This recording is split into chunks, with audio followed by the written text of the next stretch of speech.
Basahin po natin ang Genesis chapter 30 verse 24 and 43. At kanyang tinawag ang pangalan niya na Jose, na sinasabi, dagdagan pa ako ng Panginoon ng isang anak.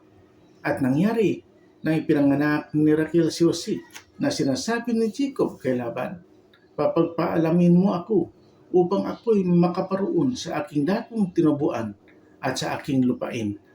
Ibigay mo sa akin ang aking mga asawa at ang aking mga anak, na siyang kadahilanan ng pinaglingkod ko sa iyo, at papag-alamin mo ako, sapagkat talastas mo ang paglilingkod na ipinaglingkod ko sa iyo.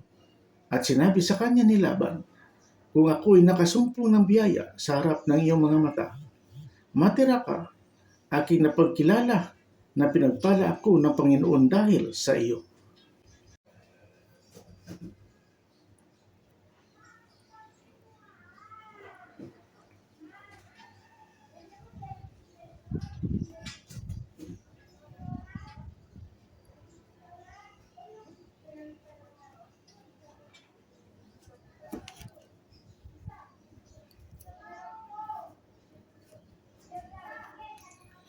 At kanyang sinabi, sabihin mo sa akin ang iyong kaupahan at ibibigay ko sa iyo. At sinabi niya sa kanya, nalalaman mo kung paano pinaglingkuran kita at kung anong lagay ng iyong mga hayop dahil sa akin. Sapagkat kakaunti ang tinatangkilik mo bago ako dumating, at naging isang karamihan at pinagpala ka ng Panginoon saan man ako pumihit. At ngayon kailan naman ako maghahanda na sa aking sariling bahay? At sa kanya sinabi, anong ibigay ko sa iyo? At sinabi ni Jacob, huwag mo akong bigyan ng anuman. Kung ito'y iyong gawin sa akin, ay muli ko papastulin at aalagaan ang iyong kawan. Dadaanan ko ang lahat mong kawan ngayon na aking ihihiwalay, doon ang lahat ng batik-batik at may dungis at ang lahat na maitim sa mga tupa at ang may dungis at batik-batik sa mga kambing, at siyang magiging aking kaupahan. Gayon ako sasagutan ng aking katwiran sa haharapin. Pagparito mo tungkol sa aking kaupahan na nasa harap mo, yung lahat na walang batik at walang dungis sa mga kambing, at hindi maitim sa mga tupa na masusumpungan sa akin, ay mabibilang mong nakaw. At sinabi ni Laban, narito mangyari nawa ayon sa iyong sabi.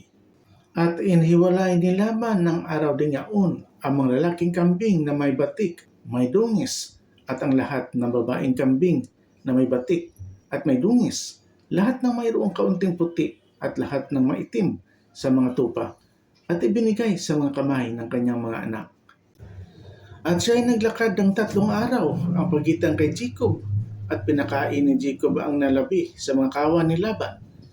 At kumuha si Jacob ng mga sanga ng alamo at almendro at kastano, at pinakbabakbakan ng mga batik na mapuputi, at kanyang pinalitaw na gayon ang puti na nasa mga sanga.